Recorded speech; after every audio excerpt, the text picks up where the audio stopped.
Coming up on a special edition of Investigate TV, children forced to make an unthinkable choice.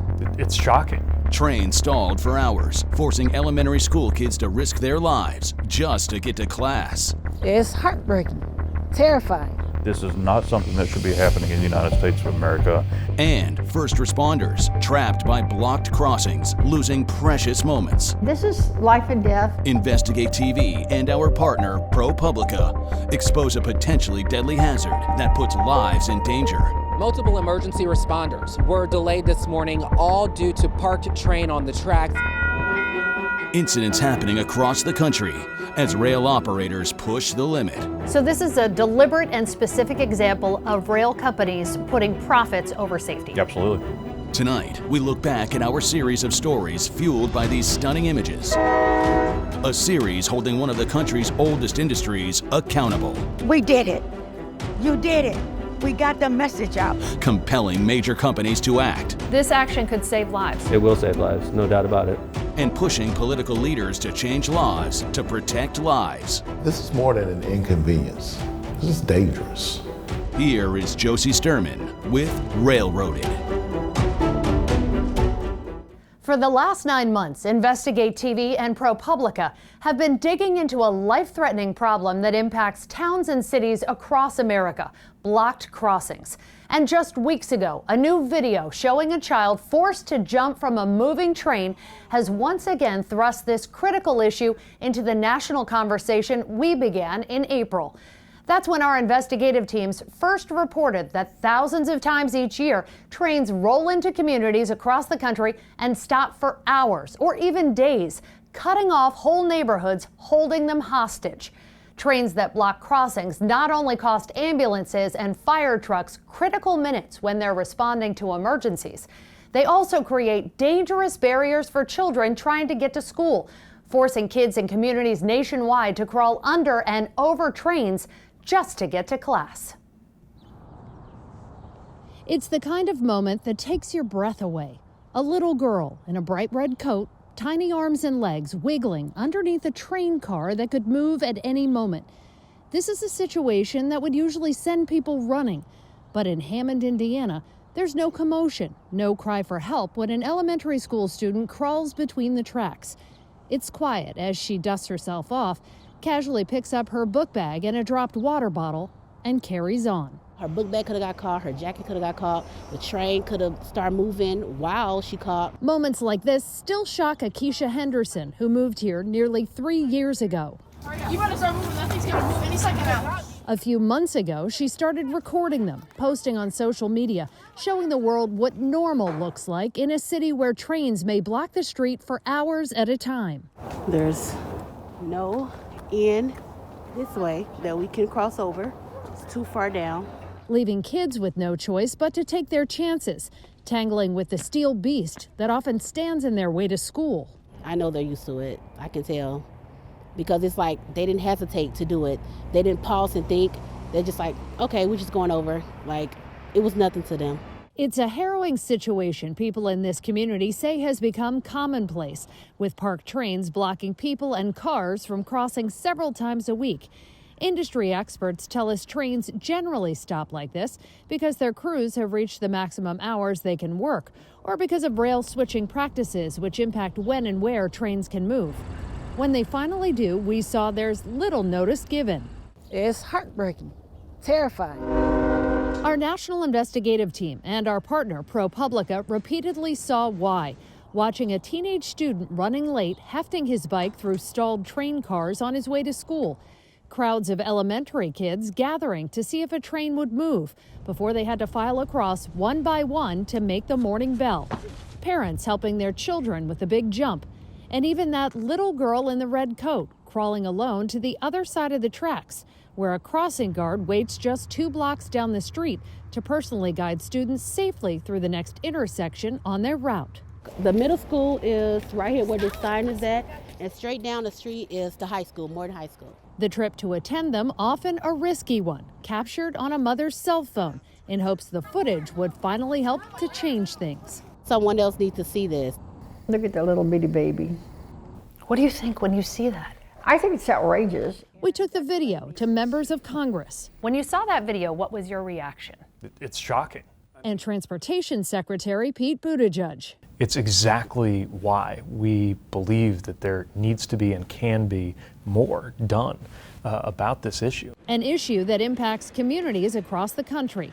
Our team combed through data from the Federal Railroad Administration, which has been collecting blocked crossing complaints from the public since 2019.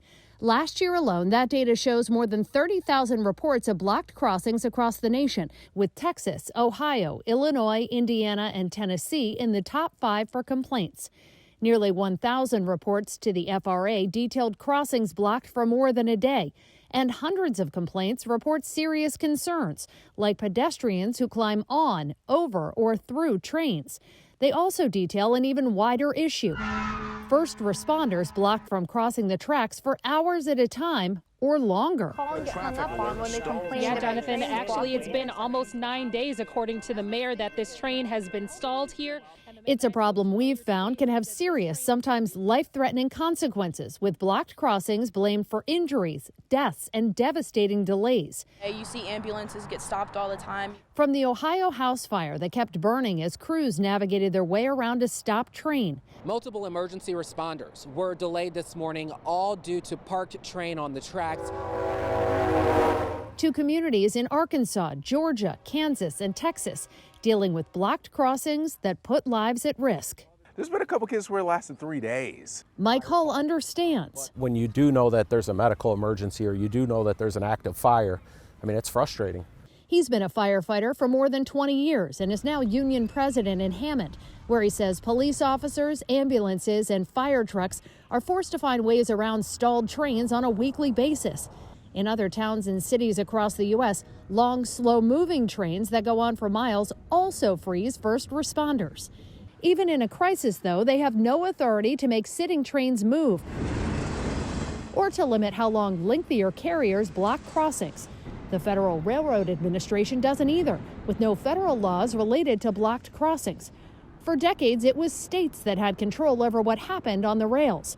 37 of them in D.C. have anti-blocking laws on the books. But a series of court rulings in recent years have essentially made those powerless. The cities and towns and states have tried to challenge the railroads. Obviously, the railroads have come out well ahead. And so I don't know if they're giving us, the middle finger and saying we're going to do it because we've won in court, or if they're just ignoring it. But we need help. We need help.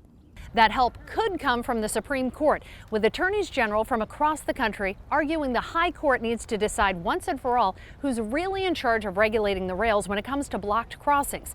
But in the meantime, some believe Congress needs to step in and take action. It's a tragedy waiting to happen. Texas Congresswoman Sylvia Garcia has been hearing about blocked crossings for more than a decade. In her district in Houston, she's been told first responders have been detoured by trains more than 3,000 times since 2019. I think they need to be more responsible and more responsive, and the FRA needs to exert more oversight. Garcia wants to empower the agency with more authority. She's proposing the Don't Block Our Communities Act. It would ban rail carriers from letting their trains block crossings for more than 10 minutes and also give the FRA the ability to fine companies who repeatedly go over the limit. Is that the only way to get them to stop doing this? Well, I'm old school and I'm a former judge, and I think until you hit people in the pocketbook, you don't get their attention. Well, it's always frustrating when you see behavior by a company and you're a regulator and you can't just grab them by the collar and say, stop it.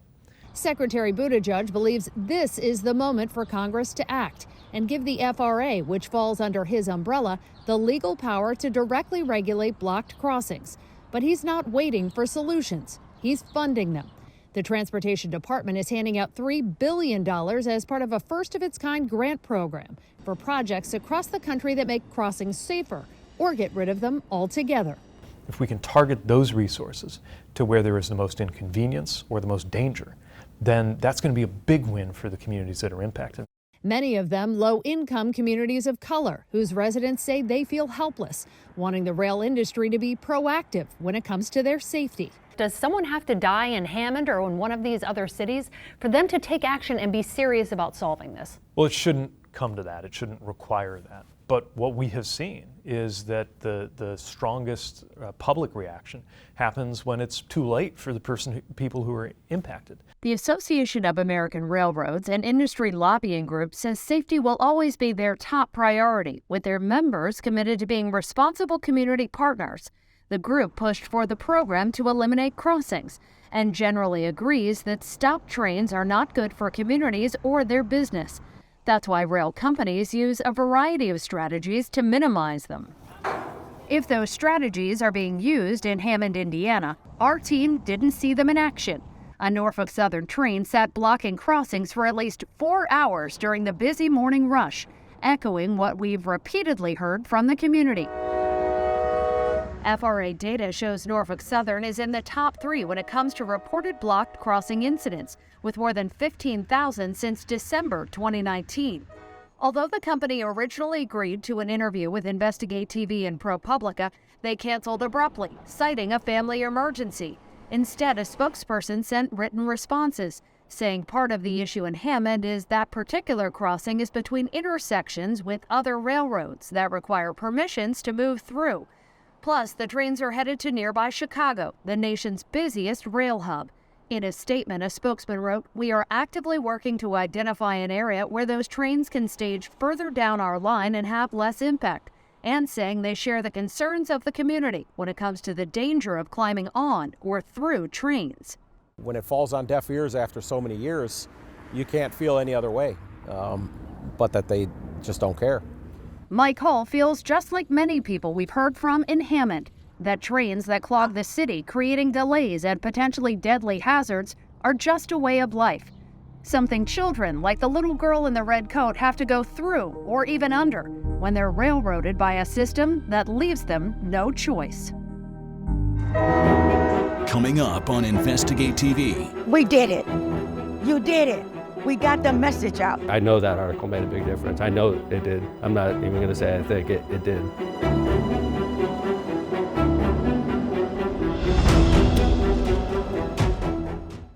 Heartbreaking, staggering, unthinkable. Those are the words used to describe this story, which quickly went viral, with people outraged by the video showing children forced to navigate through trains just to get to school. People from across the country began sharing their anger, their own experiences, and demanding solutions in thousands of tweets and posts. We heard about trains stopped from coast to coast, impacting elementary students all the way up to high school.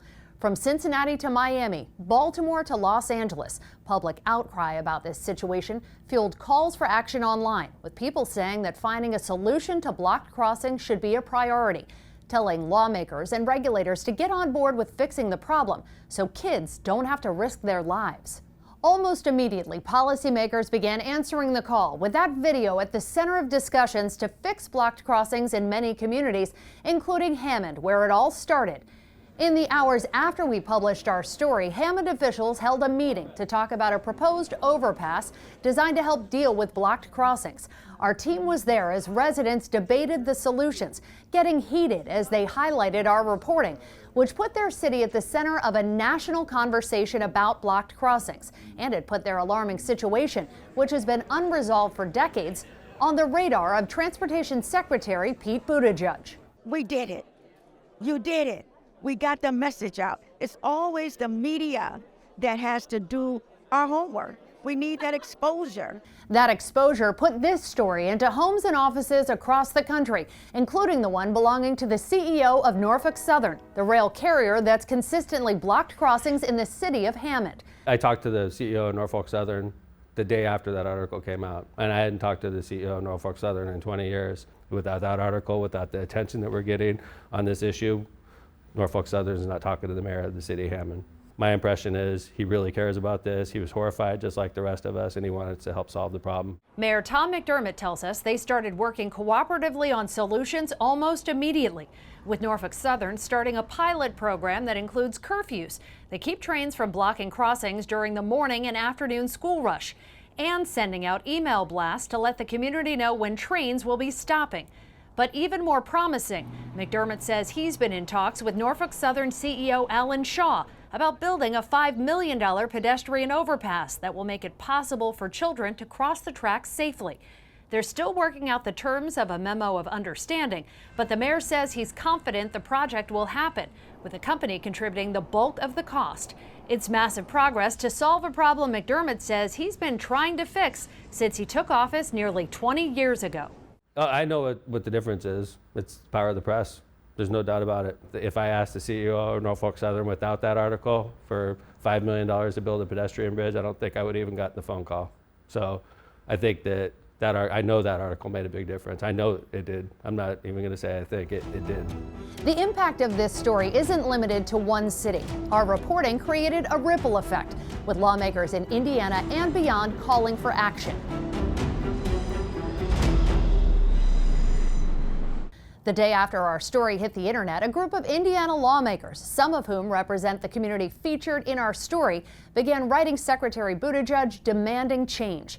In this letter, a group of 10 lawmakers from both sides of the aisle urged the Transportation Secretary to act in light of our reporting, which they said highlighted the dangers of trains blocking crossings for hours, putting children's lives at risk. They said we must address this immediately and told the secretary capitalize on this moment when all eyes are on the situation. Blocked crossings became part of the national conversation as our story spread, getting picked up by national outlets, passed around by political leaders and industry insiders. And our reporters across the country dug deeper into blocked crossings that impact cities across America.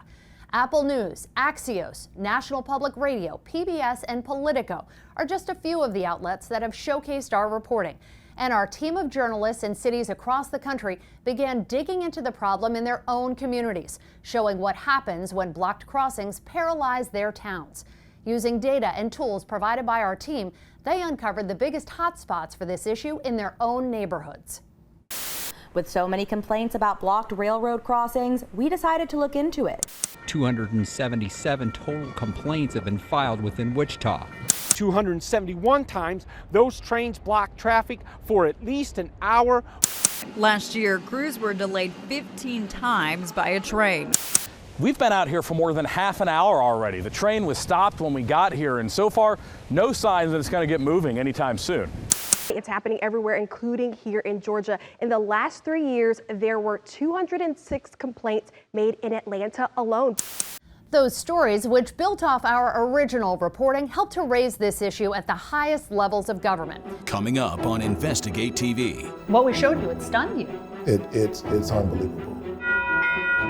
Trains should not be stopped on these crossings the way they are. After seeing our video and local coverage of blocked crossings, Georgia Senator Raphael Warnock took swift action.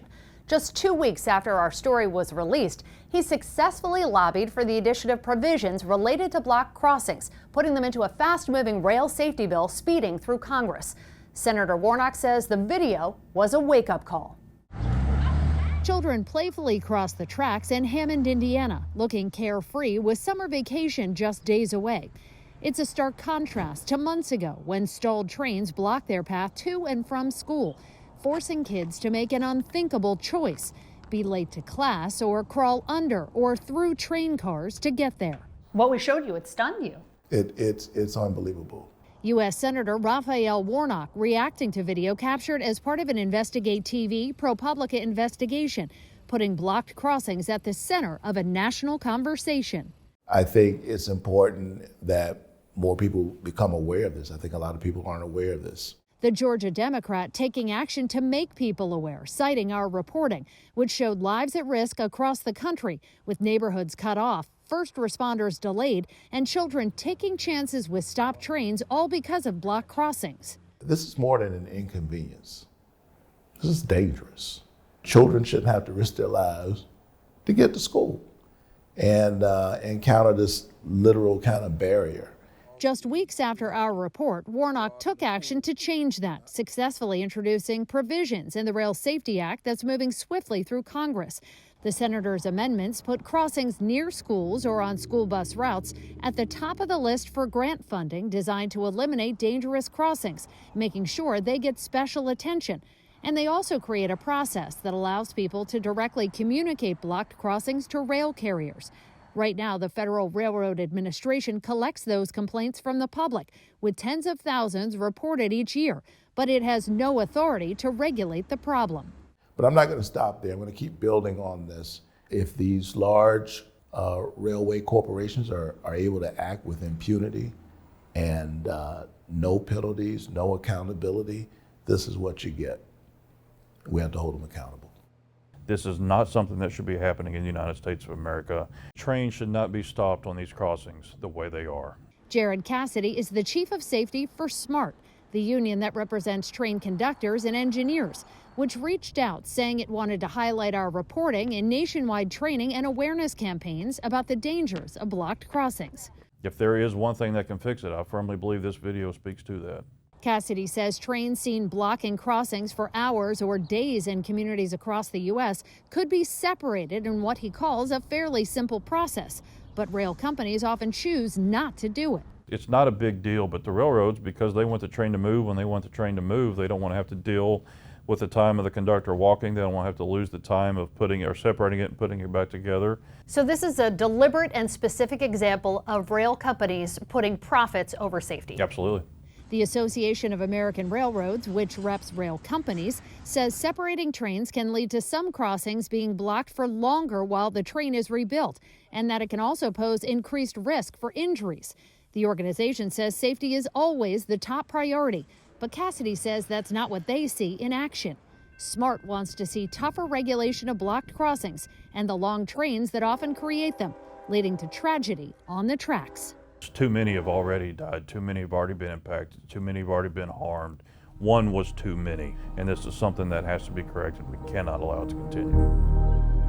Months after the introduction of Senator Warnock's amendments, the Railway Safety Act sits stagnant on Capitol Hill, frustrating the nation's transportation secretary. And the terms of that Hammond pedestrian bridge deal remain unsigned. People in that community say temporary safety measures had been helpful in addressing blocked crossings that put school kids at risk. That was until just weeks ago, when a shocking close call caught on tape once again brought this problem into the national spotlight. Another jaw-dropping moment in Hammond, Indiana. With safety barriers down and red warning lights blinking, cell phone video from November shows students climbing over train cars blocking their way home from school. It's something they've done countless times before, but this is different. Two children begin the careful climb down the side of the car. Then, with no warning, the train lurches forward, sending a little girl jumping for her life. Oh my God. In that moment, you see that train starts moving. What goes through your head? I thought she was gonna die. Akeisha Henderson was sitting in her car right in this same spot, recording as she's done many times before, watching as children make an unthinkable choice because a train has blocked their path. Why was this time different? Because I never saw the train actually move while somebody was on it. And this girl, she had to be no older than 7 or 8 years old. She was by herself, like anything could have happened to her. You better start moving, that thing's gonna move any second now. It's the kind of moment she's feared since she first saw kids climbing over and under the trains, shooting videos like this in hopes of getting attention and solutions. But months after we first saw them and captured our own stunning images that caught national attention, prompting outrage and promises, those solutions still haven't come. It's just confirmation of telling me that we don't care. I mean, you know this. Here's the proof, and nothing's still getting done. That's just confirmation there. Instead of me just thinking maybe they don't care, I know they don't care. It's a failure to care, not just in this community, but in towns and cities across the country impacted by blocked crossings, resulting in injuries and deaths. It's a problem our national investigative team has spent months exposing, along with our partner, ProPublica. In the initial aftermath of our reporting, there have been attempts at change, big and small. In Hammond, the city's mayor said Norfolk Southern, the rail company repeatedly blocking the tracks, had agreed to help fund a $5 million pedestrian bridge that would provide a safe crossing for kids who need to make the short walk from school to home. But months later, no formal deal has been announced, although the mayor says the city continues to work with the company, with the bridge project now in the design phase. Temporary measures that were put in place, like keeping trains off the crossing during school entry and dismissal times, were initially working, according to Akeisha. But she says it quickly returned to business as usual. So them stopping for a while, it was just public relations? I think it was to shut us up. And it worked for a little bit? Yeah, it did, until it started back. Nationwide, the situation in Hammond started a movement, with this video prompting lawmakers to act. Senator Raphael Warnock added critical amendments related to blocked crossings to a Senate railway safety bill drafted in the wake of the train derailment in East Palestine, Ohio. That bill was moving full steam ahead over the summer, but it's been full stop ever since on Capitol Hill. I do not understand why it has taken almost a year for Congress to act. These are provisions that are common sense. Transportation Secretary Pete Buttigieg says passing legislation that adds new layers of protection for people impacted by the rail industry should be a top priority for Congress. He says it's critical to keep up the pressure. Obviously, we showed you last year the video of the kids climbing over and under the trains. Now we've seen a child have to jump from a moving train just trying to go to school. Will this video make any difference if the first ones didn't? No child anywhere in America should have to navigate a train, whether it's moving or whether it's still. They shouldn't have to navigate it in the first place. This should not be their problem. We owe it to kids and we owe it to communities to make sure that they are protected. And by the way, so do the railroads. Norfolk Southern, the railroad that has repeatedly blocked Hammond's crossings, wouldn't comment on the new video, but did say their collaboration with the city has been working, with no reports of this crossing being blocked for an extended time in the past 9 months. But it was blocked long enough for Akeisha Henderson to capture that perilous jump. She says she'll have her cell phone at the ready until children here are protected for good. Hopefully they get tired of me recording and they do something about it. We are continuing to watch the progress of the Hammond project and the congressional legislation, and we will continue to investigate the rail industry and the consequences of inaction. Because without lawmakers, the courts, or the rail industry making a significant move, communities will remain cut off from the rest of the world. First responders will continue to sacrifice precious minutes, and children will have to make unthinkable choices that put their lives at risk, all because they've been railroaded.